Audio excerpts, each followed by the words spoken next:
This is the Anna Gale Lines podcast, where we equip you with the tools and insights to take charge of your life and thrive. And here is your host, life coach and author, Anna Gale Lines.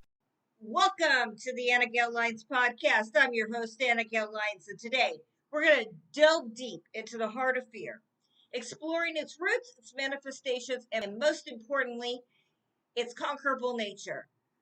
Join me as we unlock the secrets to overcoming fear and unlocking our full potential. Whether it's fear of failure, rejection, or the unknown, we all grapple with fears that hold us back from living our best lives. But fear doesn't have to be our enemy. It can be our greatest teacher, guiding us towards growth and self-discovery. So gather your courage, muster your strength, and join me on this transformative journey as we conquer our fears one step at a time. Together, we'll learn, we'll grow, and we'll emerge victoriously. Remember that courage is not the absence of fear. It's just the judgment that something is more important than fear. I have been re-listening to Shonda Rhimes' book, The Year of Yes. It all started because she was getting all of these opportunities, and she was telling her sister about these opportunities that were coming her way at Thanksgiving dinner. But her sister was like, "You're never going to say yes to any of them, so why even talk about it?" But that set into motion her year of yes. She did an experiment and she started saying yes to every opportunity that came her way. And it went far beyond the year's time. She ended up doing speeches and she ended up meeting people she wouldn't have met before. And she overcame a lot of her fears, even to the point where she started to say yes to being healthy, yes to being at a decent weight. And that right there is the thing. When we say no to something, we are saying yes to something. So if we say no to that party, we're saying no, yes to staying at home, watching Netflix, binging on food, and we're saying yes to not being sociable. We're saying yes to being a homebody. We're saying yes to catching up on our favorite television series. And we're saying no to connecting with our friends. We're saying no to connecting with other people. We're saying no to giving that speech. We're saying no to that job opportunity. So behind every no, there is a yes. And behind every yes, there is a no. When you say no to something, you are saying yes to something else. When you're saying yes to something, you're saying no to something else. I wrote this book called Unshakable Purpose. And in the book, I go over all of the things that prevent us from doing our purpose in life. And one of them is fear. I go over in the chapter on fear of rejection, fear of comparison, fear of people, fear of criticism. So, what are 10 ways why people are afraid to do things? Why are they afraid to say yes to things? One is the threat of survival. So we fear that somehow we will physically be harmed. We fear the unknown. Uncertainty about the future or unfamiliar situations can invoke fear because we don't know if that thing on the other side is better than what we've got. A lot of times we're always looking to go where the grass is greener, but we go to where the grass is greener and find out it's not better than what we have. So if that happens too many times, then you start being afraid of the unknown. You start being afraid of what's on the other side. And then we fear failure. We fear failing to meet expectations, falling short of our goals, being paralyzed. We feel like we're going to be disappointed if we start that business. We feel like we're going to be disappointed if we go back to school. We feel like we're going to be disappointed if we go after that promotion. We fear being rejected. We don't only fear not getting clients and being rejected by them. We don't only fear not getting that promotion or not getting the person that we're interested in to say yes. We fear that other people are going to reject us because of what we're doing with our lives. And we fear change. We fear loss, that we're going to lose something if we go after our dreams. We have a fear of embarrassment, that we're going to fall off of the stage. We're going to stumble over our words with that speech, that we're going to quit our jobs to do this business and this business is going to fail. And then we've got a fear of success. So we're afraid that we are going to be successful, that we're going to have more clients than we know what to do with, that we are going to manage all these people and don't know how to do it. We fear a loss of control, and we fear pain and discomfort. What are 10 benefits of facing our fears? One is increased self-confidence. Another is expanded comfort zone, resilience building, emotional regulation, a sense of accomplishment, the opportunity to grow, improved problem-solving skills, enhanced relationships, reduced anxiety, greater fulfillment and satisfaction. What are some ways that we can confront our fears? One is by identifying our fears. So, what are you afraid of? This may require you to journal or to get quiet and listen to your thoughts. It may take time to figure out what you're afraid of, but usually what we are afraid of is the next step we need to take towards our purpose, towards living a significant life. Let's say you are afraid of driving. Every morning, maybe you have to get up before your actual shift starts, and you have to wait for the bus, and then you got to wait for the bus on the way home, and you're taking all this time commuting to work. Or maybe you're taking a Lyft or a Uber, and that is costing you money. Or maybe you're relying on people to give you rides. You're carpooling with other people. What is the fear of driving preventing you from doing? Well, it's preventing you from having more free time to do other things. It's preventing you from going on a road trip if you wanted to with your friends and actually helping to drive. A fear of driving will prevent you from taking opportunities that come your way. Maybe you're afraid of speaking in public. Maybe it just terrifies you to get in front of people and actually speak. You may have something to say, you may have a message, but that fear is preventing you from speaking your truth. It's preventing you from teaching a class. It's preventing you from getting up in public and actually making a speech. It's preventing you from having a TED Talk telling you what you know. But our fears prevent us from taking those opportunities that come our way. We may not even see the opportunities because we're too afraid that we can't do it. We need to identify our fears. And then we need to start small. Instead of driving cross country, you can maybe practice driving to the store. Maybe practice driving in an empty parking lot. Maybe you practice driving around your neighborhood. Maybe you join Toastmasters so that you can practice speaking in public and get feedback on your speeches. Maybe you're afraid of talking to people on the phone.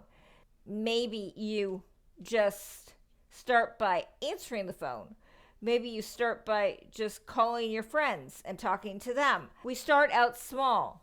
We have to take the opportunities that we see to face our fears. Because, like I said, facing our fears tends to lead us to where we need to be. We can't allow fear to control us and to prevent us from reaching our destiny. We cannot allow fear to control our lives, because we need to take back our power. Too many times, fear is dictating what we do and what we don't do, what opportunities we take and what opportunities we don't. Fear dictates who we date and who we don't date. Fear dictates our lives, and we need to take back our power and not allow fear to control us. And then we need to set realistic goals. We need to set achievable goals for facing our fears. We need to plan out how we're going to confront our fears. And then we need to take it one step at a time, one goal at a time. Maybe your goal is just to go to Toastmasters. Maybe it's just to join Toastmasters. And then your next goal might be just to attend one meeting, and then 2 meetings, and then 3 meetings, and then give a speech, and then give another speech. Getting up in front of people and speaking is not going to kill you. It only feels like it's going to kill you. It's going to make you stronger. It's not going to kill you. The more you practice speaking in front of others, the better you're going to be at speech making. The more you drive, the better you're going to be. We have to practice. Take it one step at a time and practice what it is that we're afraid of. We need to practice relaxation techniques. We need to learn to breathe. Because a lot of times when we're afraid, our heart is pounding, and we don't take the time to do deep breathing. We're doing shallow breathing instead. But we need to take a deep breath and then face that fear.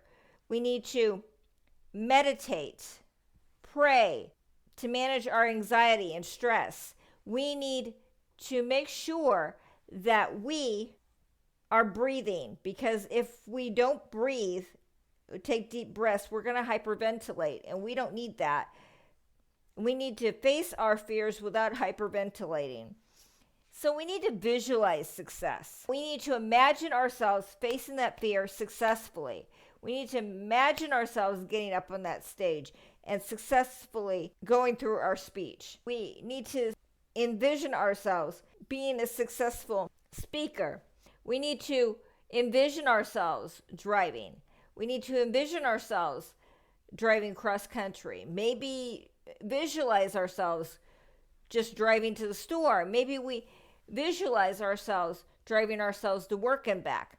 Maybe we have to visualize ourselves doing that TED Talk.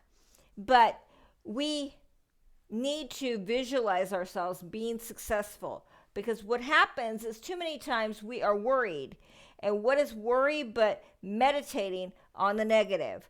We need to meditate on the positive. We need to make sure that we've got positive thoughts going in our heads. I can do this. I can speak in front of people. I can drive this car. I can write that book. I can do that concert. I can go for that promotion. But too many times we are meditating on what is the worst case scenario. And most of the time, that worst case scenario doesn't happen. Instead of programming ourselves to think about what could happen, that is the worst case scenario, we need to meditate and visualize what is the best case scenario. And then we need to challenge those negative thoughts, because more likely than not, you're going to have negative thoughts going through your head, thinking, I can't do this. I'm no good at this. I've never been able to do this. And we need to challenge those thoughts with positive thoughts. I can do this. I can practice this until I've mastered it. I can do this. And then we need to educate ourselves, because a lot of times fear is because we are not prepared. We have not practiced enough. So we are afraid. So when you're giving a speech, if you're going to go up there and you haven't prepared your speech and you don't know what you're going to talk about, then you're going to be afraid. If you have not practiced your speech, you're going to be afraid, because you're going to be afraid that you're going to not know what you're going to say. Another reason we're fearful when we're speaking in public is because we believe that the people in the audience are against us instead of for us. They don't even know you most of the time. They can't form an opinion about you because they don't know you. All they know is your speech. And they don't know you're nervous. They don't know what's going on in your head. You just have to prepare your speech, practice your speech, and then get up there, take a deep breath, and give your speech. A lot of people who are anxious about driving is because they haven't practiced enough. Maybe you were told you would never be a good driver. Maybe you can go and take driving lessons with a better instructor than you had the first time. Maybe you can practice with your driving lessons. You can practice with an expert in the car who will give you feedback on your driving.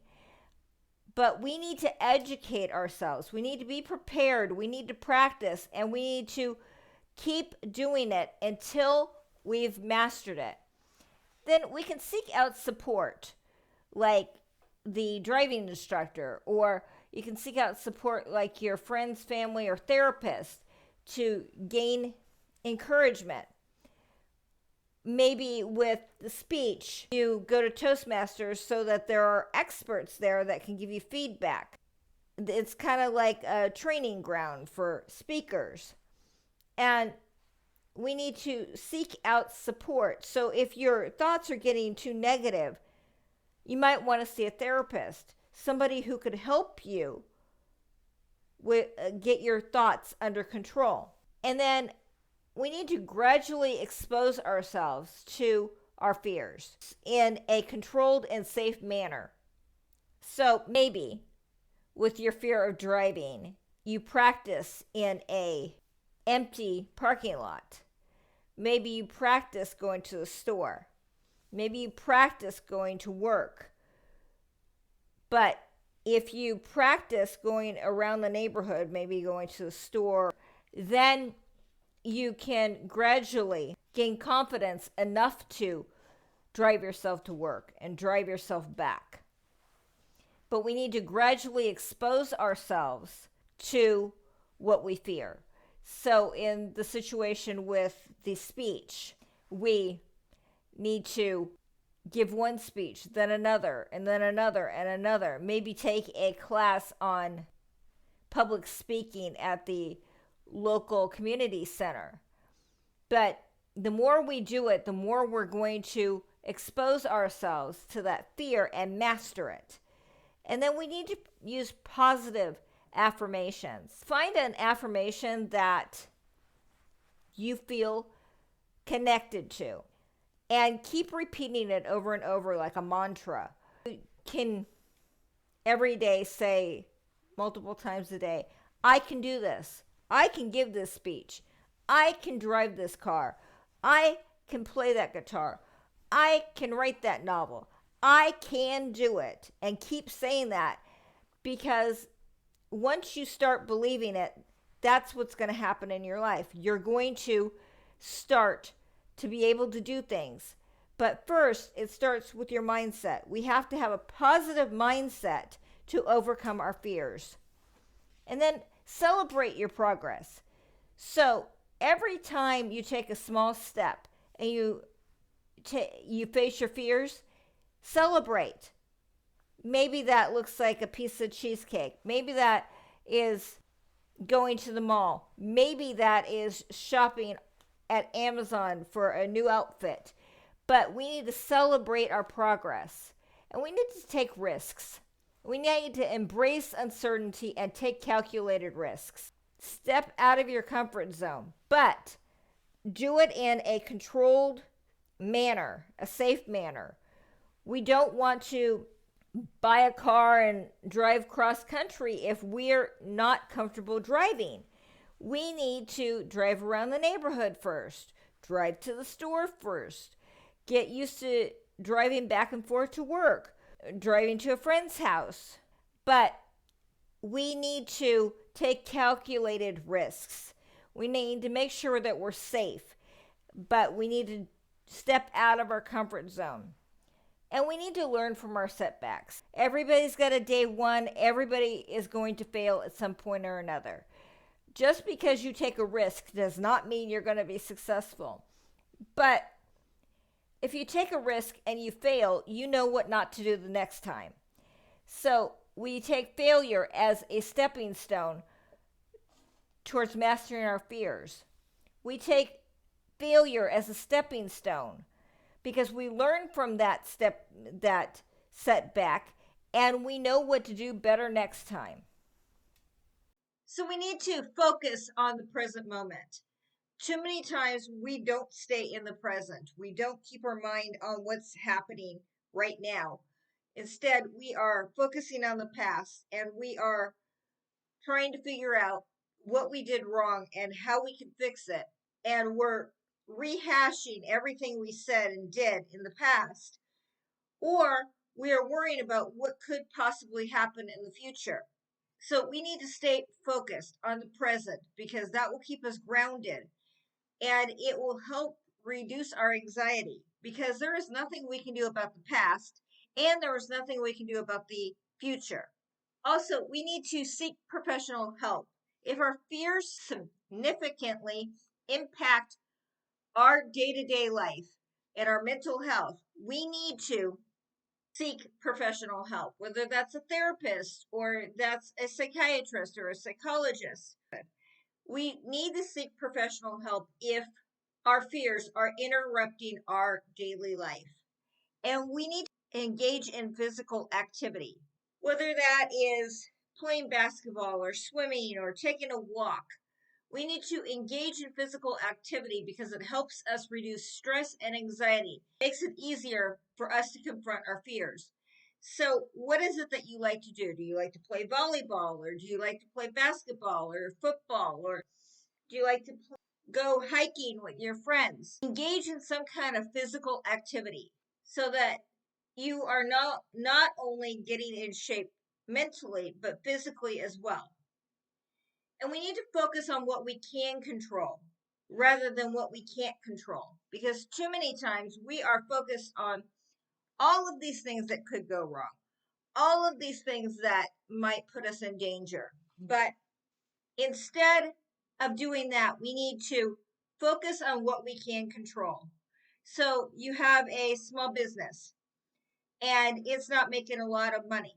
So you might go to a small business class, or you might find out how to prosper on TikTok, or you might want to focus on building your email list, or you can focus on maybe getting a mentor or a coach to help you through the difficulty.